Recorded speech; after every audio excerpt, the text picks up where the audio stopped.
this thing with the Hangouts program, I try to popularize and bring into work among our circles.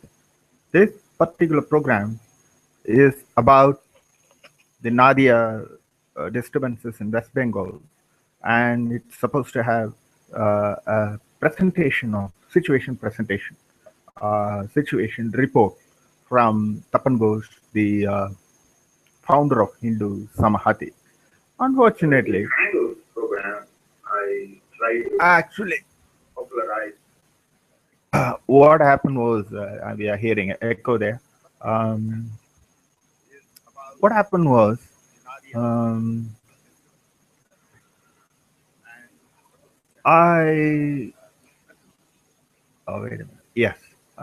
So what happened was just as Tapan Ghosh came and joined in, Prasan Mitra came and his video feed was there, just about to go, all set and about to go, and Tapan Ghosh has joined.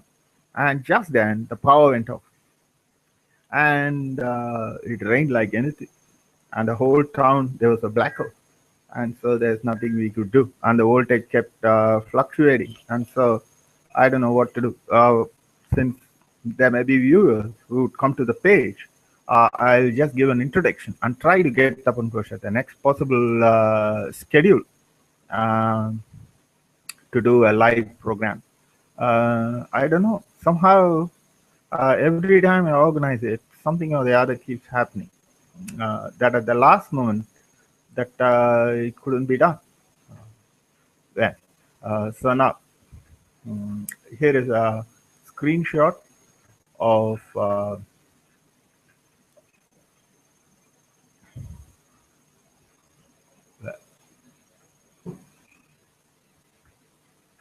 All right. Um, this is how it begins. We have 7 days ago. The trouble begins about 7 days ago. Uh, Here is a screenshot of it.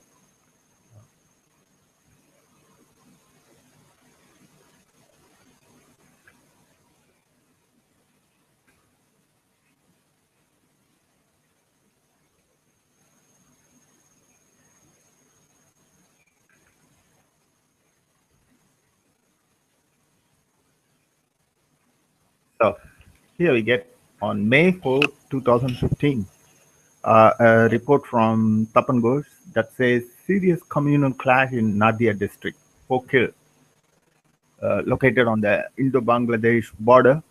Uh, he tells us Nadia is a sensitive frontier district with a Muslim population suspected to have crossed 30% of the total population, as per the census 2011 figures, yet undisclosed for religious demographic.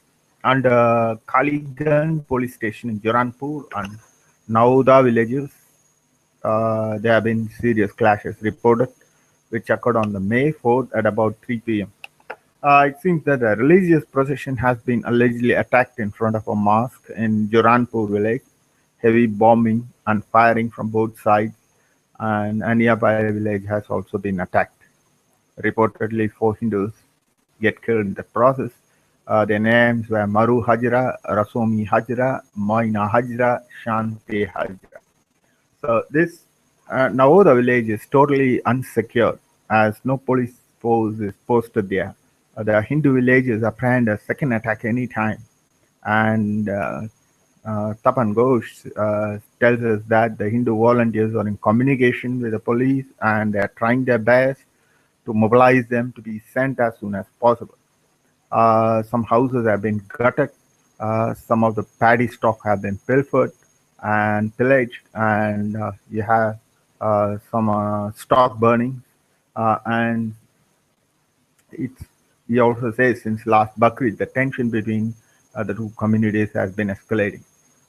Yesterday, the procession of the Hindus passed before the mosque on the way to Dharam Raj Mela at Jamalpur Purbastale.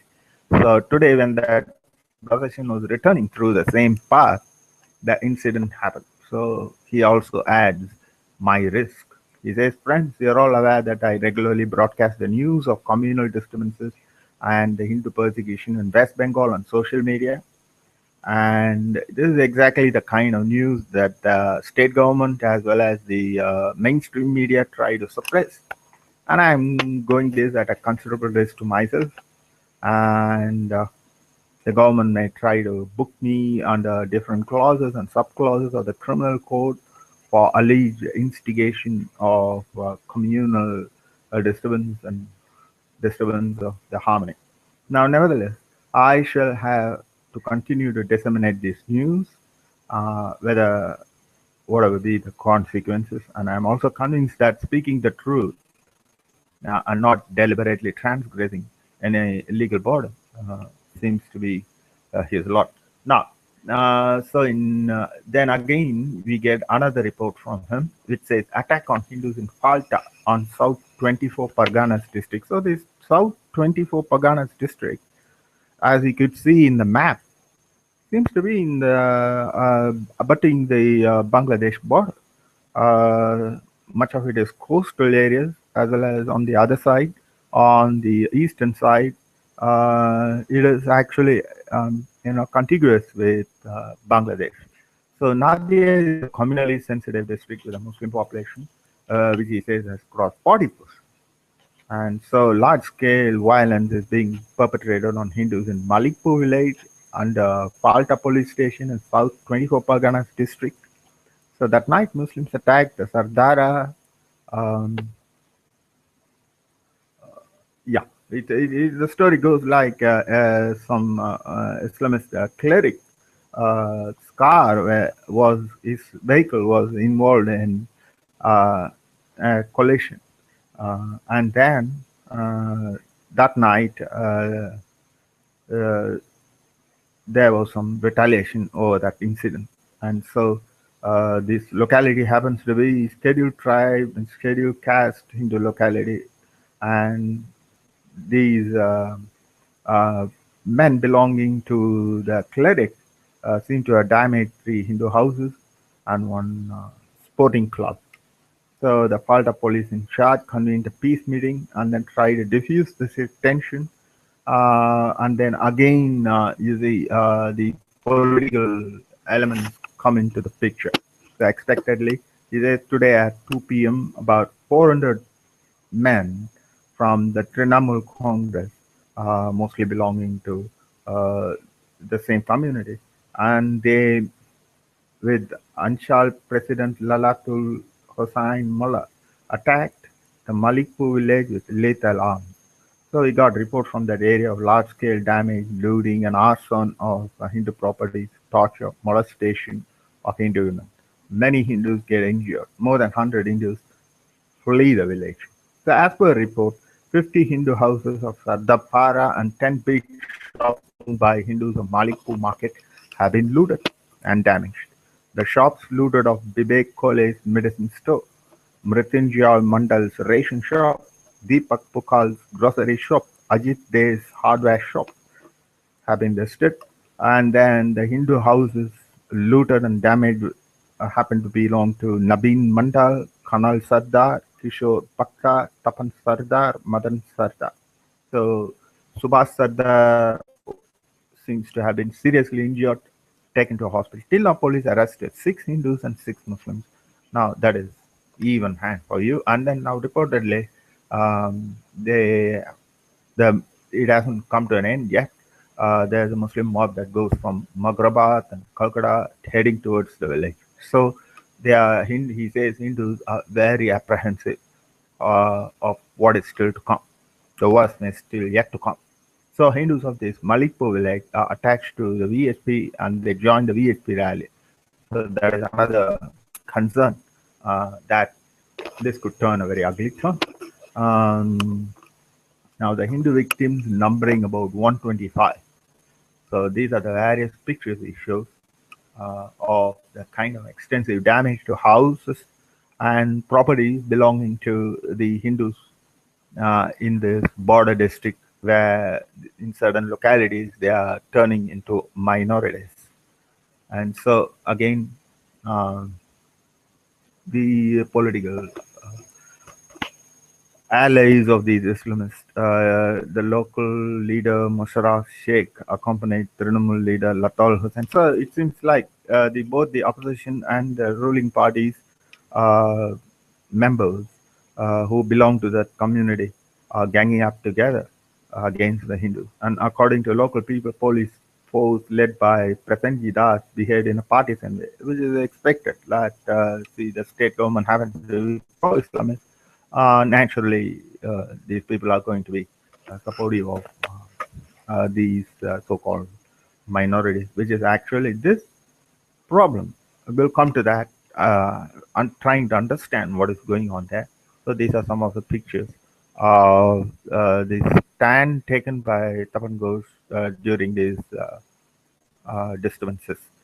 So then we have another one, a clip from the TV channel that finally broke the silence. So News X TV channel broke the media silence on Palta communal violence after Jan Adhikar Manch protests in Calcutta. So Dr. Subramanian Swamy exposes the fake secularists in this interview. Hindus are always at the receiving end every time in Bengal. So goes it. We'll have a look at that clip, and then at last he says the media was forced to, because especially it is not without a reason that these reports are usually suppressed, never come to the awareness of the general public, especially the Hindus. But this time, the social media has been actually widely circulating this, and so you know, it was not possible anymore. And then music itself, in a way, should be appreciated. It says that we were the first to break in. Well, fine. Then it has in this May 4th communique from Tapan Ghosh, it has come to our notice that BJP delegates are going to finally visit Malikpur on 4th May, which is 12 full days of Islamist violence against Hindus occurred. So he's actually, kind of befuddled that it took so long for them to react. And like other cases of Hindu persecution in West Bengal, the Malikpur violence too has followed a predictable pattern. Here too, Hindu Samhati first highlighted and publicized the issue. Janadika Manch protested in Calcutta. One national news channel, that is NewsX, visited the place and aired the incidents and the reports of it. Then all took notice of it, including the Home Ministry of Central Government. Only after that, the West Bengal's BJP Central Observer took notice of it, SN Singh, it seems to be, and to save his job. He ordered the BJP to put an inquiry and so on. So he's obviously, as a grassroots a representative of the affected Hindus, uh, seems to be very annoyed by this delayed reaction of a so-called Hindutva party.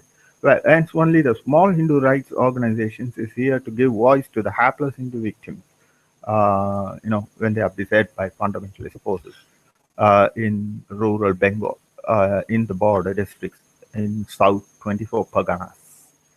Now, these are the Bengali versions of the various news that he had been circulating. And well, so let's have a look at this. Hi,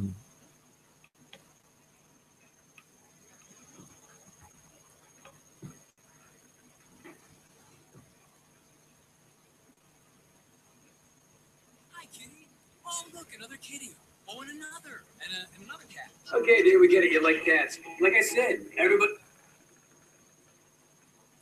Good evening and welcome. You're watching the Prime Edition on NewsX. We're going to step aside from our usual news programming to get you a story that no one has yet reported in West Bengal. This is a story about how in the South 24 Paraganas district, friends that they trusted with their lives suddenly decided to take their lives.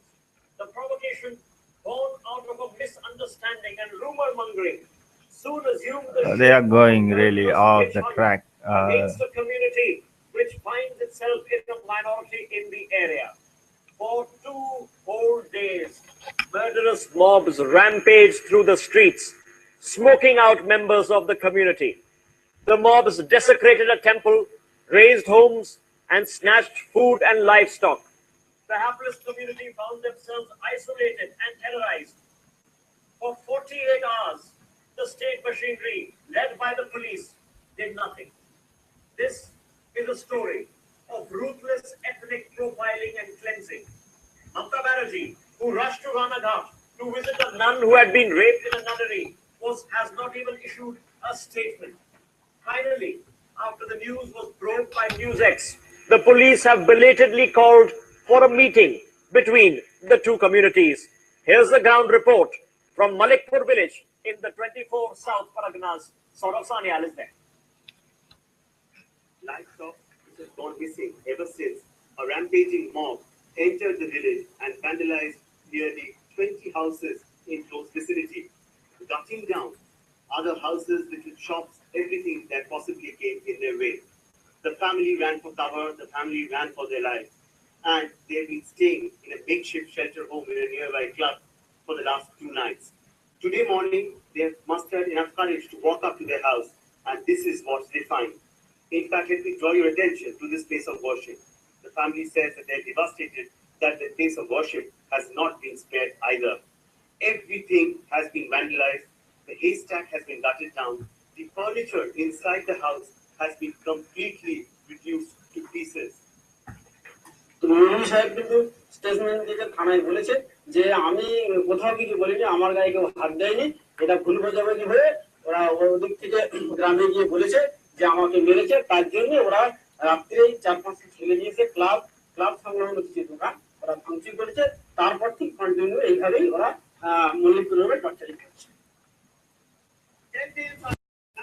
So we can clearly see that the reports finally made their way into the mainstream media, but of course with their own peculiar kind of balancing act. But there is something good about. For the first time, they are mentioning ethnic cleansing. Villagers who struggle really hard to manage 2 square meals a day, now rummaging through what is left behind to try and piece together the strings of the life which have already been cut wide open. Here you can see this used to be a shed for the livestock that the family had. That too has been completely broken down. This was the place, incidentally, where the fodder for cattle used to be kept. As you can see over here, that too does not exist anymore.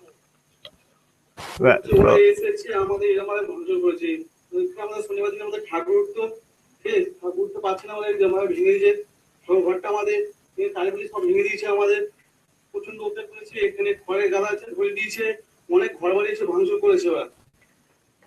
Let's go straight to the ground. Standing against the 24 South Paraganas is our resident editor, Saurav Sanya, also joining us in the podcast, our editor-in-chief, Rahul Rahul, stay with me. Let me go to Saurav Sanya first. Your ground report has revealed the extent of the mob rampage and the damage that's happened and the lives that have been ruined, put into devastation by their own neighbors. There are certain circumstances which, of course, led up some rumor mongering, some misunderstandings, and then that was followed by apathy from the cops. What are you talking about? Rumor mongering? We don't know. What is? How can rumor mongering lead to kind of anything? I don't, what rumors? So we are all actually kind of living with mutual suspicion and mere suspicion. A rumor will make us go at each other. It is meaningless anyway. It's a typical show. And the day humanity died, the day these people actually, kind of through the Hindus to this situation, that was the day. So there's no humanity and all that. Dead on. So too much exaggeration there. But well, so we'll come back to some more screenshots. Well, so this was the initial report, and after that, so after Tapan Gosh took this his small unit and then started putting it in the Facebook, and it was creating some waves and it was going viral. What happened was after that, well, probably these channels started taking notice of it, but it's good that the TV is using the same kind of language, uh, empty emojis, speech, and all that. Humanity is dead. And all this. What is actually happening in um, Bengal is something that was long in the making, and it was quite long in coming. So it is foreseeable, like when you see that the movement in that part of India, which is generally that is Bengal especially, uh, is what gave rise to the call for an ethnic cleansing state idea of Pakistan, which is pure. Pakistan means pure. So very basis is a very uh, um, demand for Pakistan came from the Dhaka resolution, Makbis or Lahore resolution. And so this movement, the Islamist movement, is quite strong in the eastern part of India, that is especially Bengal. So then after these reports come some more reports. These disturbances have been going on, and then it was escalating, and they were suppressing it, and then now finally it is coming to the notice of the public. Well, we had some more, uh, few more.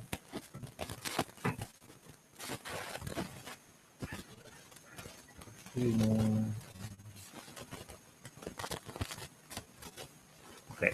We had another report from Tapan Gosh that followed this news, and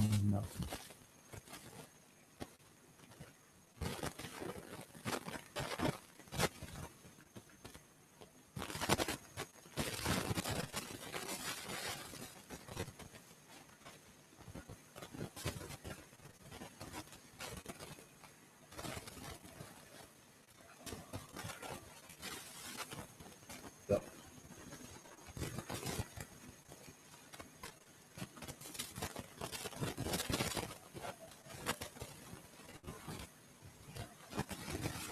so this another one report on April 22nd about what was happening in Malitpur village in Falta police station in South 24 Parganas district. The incident started on 19th April. Well, anything else? He sent me further.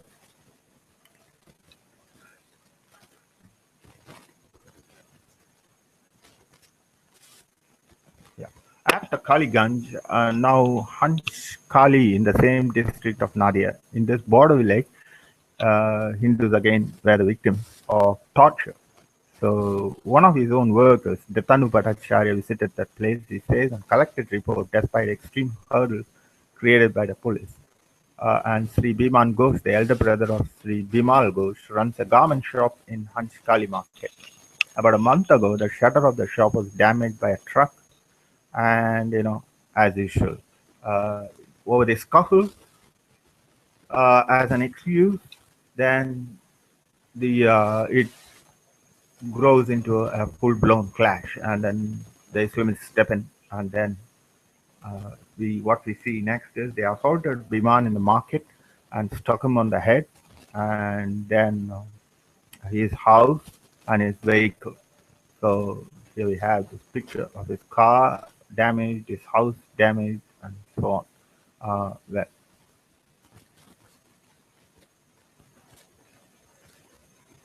fine. So um, then we had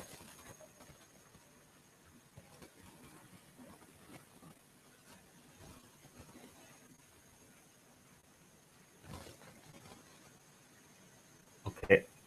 So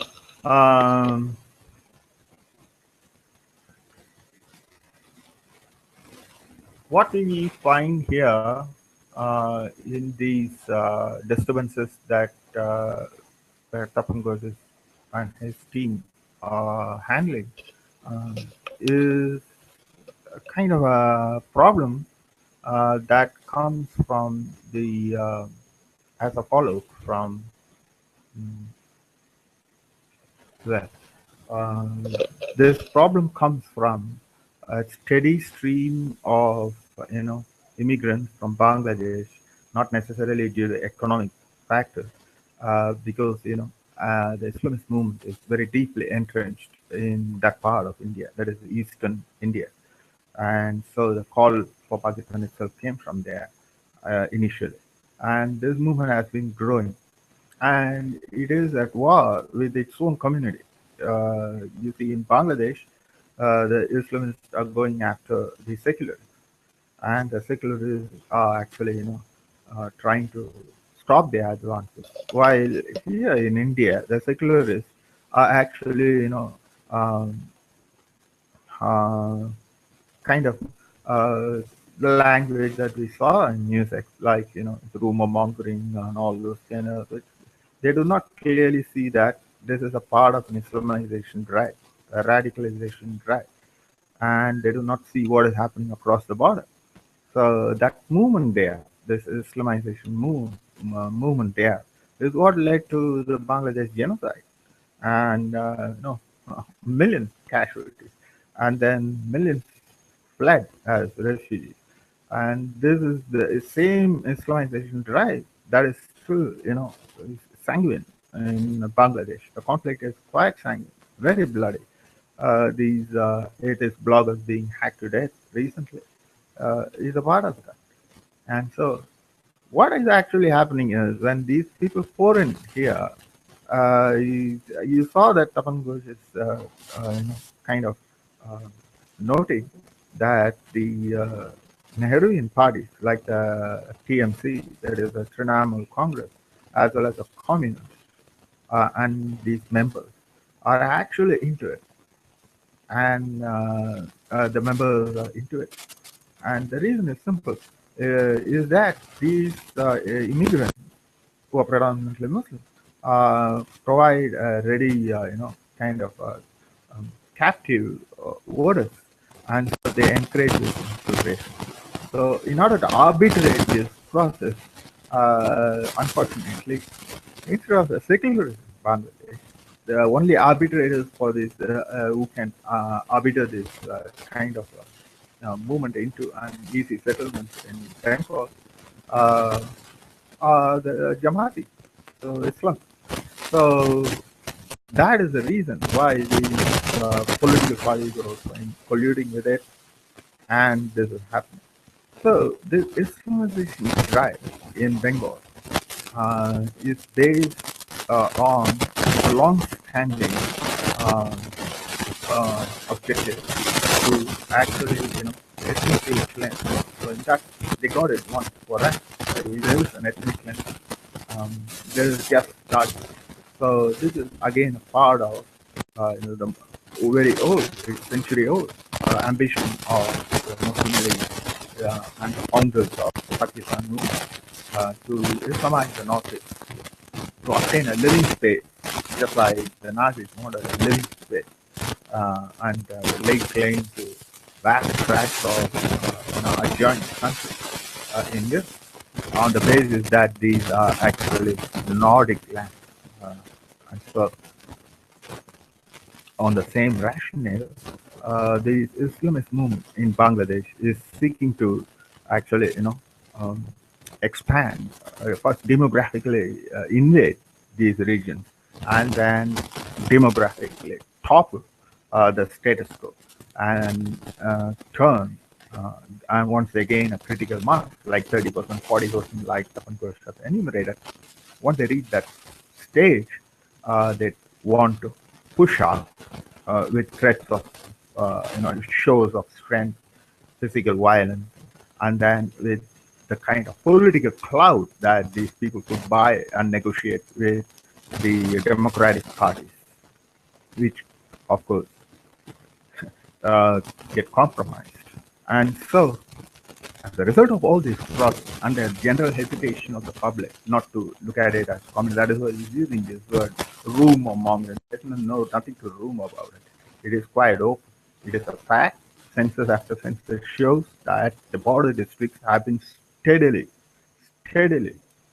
stunningly, explosively, you know, kind of having a growth of the Muslim population here, all from Bangladesh. So this infiltration, and this is the foundation of the Assam agitation, which is decades old and nothing has been done about it. So there's nothing room about it. That this demographic invasion taking place is not a room, and that this demographic uh, upturn of the status quo of wherever these demographic settlements are happening, that is also not a rumor mongering. It's a reality, and it's happening. And the reason why this is leading inevitably to violence, like we saw in Assam, or with the tribal, and with the large-scale violence and uproot of people, that is inevitable because that is a part of the Islamization drive throughout the world. You can see it in Iraq, Asia, where they're systematically going after ethnic groups like the Shiites, or whether it's the Yazidis, or whether it is the Christians, whether it's Syrians, Copts in Egypt. It's happening everywhere. Iraq used to have very large populations of the Coptic Christians. There were certain towns like Mosul which had Coptic majority, but now they're all gone. Most of them have gone to Europe. Most of them have fled, and their towns that are devoid of completely ethnic clan. So this is happening reality of radicalization, Islamist radicalization, and this part of this drive. It is the ethnic cleansing. Pakistan is the ethnic cleansing. The rationale of Pakistan is pure, rid of the impediment. So this is the reason why this is happening. So they are pouring into Bengal, and the more this is happening, the more the demography is getting toppled, the more the imbalance is happening, the more the Hindus get reduced in certain pockets, reduced in number, and with whatever political clout they could get, with the pollution of the polity, and the convenience violence of the it doesn't pay for you to actually highlight this the way that music did it, like death of humanity, terror, they exaggerated, but the fact is this is influence drive. Actually looked at it like that, and not kind of try to make it put it something very in emotional terms. And so it's happening worldwide. It's happening in Egypt. It's happening in Iraq. It's happening in Syria. That is why it is happening in Bengal. And so it is happening inside Bangladesh through the Chak Mabudi who got up to this and then fled, and that led to an insurgency later. And then it is also happening to the Christians there. It's happening in Pakistan. It's happening everywhere. So this drive by the Islam is displacing the Hindus there. And this is the report. These are the reports that we actually wanted Tapan Gosh to present it in his own words, and with his own gathering of reports. All these wonderful reports he has time and again in a timely fashion filed with us, shared at the social media, and so something needs to be done about it. So we actually arrange this program so that Tapan Gosh could come personally, interact with the viewers, and share all these clippings and photographs, and so that we can actually get a better understanding of what is going on in Bengal. But that is the lesson, to be learned from these things. In a way that Bengalis, like no other people, have gone through this process of, what will happen if their numbers go down. The Bengali Hindus of all the people, they experience the worst kind of things before partition, through partition, after the partition, through the genocide and all that. Still, they have not drawn the right lessons that they should draw from this event. And so we hope Soon enough, we will again do a program when we will have Tapan Gosh with us, and when we can actually, and personally interact. The idea was to personally ask her. So unfortunately, what happened was just as he joined in, and Prasun Mitra was also there. Just as the video says, we are coming and we are about to start, all this ready and about to start the power line. And so he didn't come back for many hours. And so I won't be able to get them again today for this program. Anyway, I just showed you the screenshots of whatever that we had prepared for this program. Well, let me check if I do have some any other.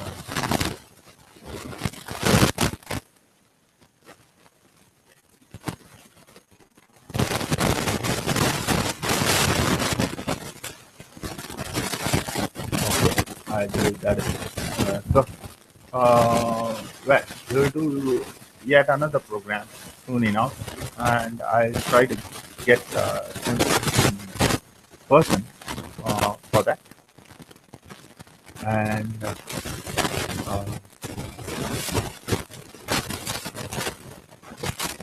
all right, then that is it. I will try to get you. There was a detailed report that we had sent about what was happening, and I had kept it in the file, but I'm not able to get it now. Like of what exactly the effect in the 6 years. This is something worrying. What is happening in Bengal? Not that it was not anticipated. This kind of things were quite closely. But now I think it's time the Hindus wake up to this fact and then you know pay some attention and take some remedial measures so that this drive to push the reflective cleanse and doesn't get out of hand, leading to something more serious like what is happening in West Asia today. It is unimaginable. In a way, we have a kind of a eerie feeling, a kind of a deja vu feeling that slowly Bengal, at least a certain region like Bengal, is moving towards those dark ages of the partition in Navakalera and all such things. Same like what we saw in the early 90s happened to the Kashmiri Pandits. The entire community was ethnically cleansed. They went through horrible things. And so this is what is worrying, like, the Bengal Hindu society could very well, you know, walking towards that kind of what happened to the Kashmiri Pandits. And so I would like to have something to detail personally next time around. He was here waiting and the power and all. There's nothing you could do. I just made a phone call to him and then told him the power is gone and the control people are here. The programs and all that. We'll do it in a more organized way, hopefully without any glitches. Well, thanks for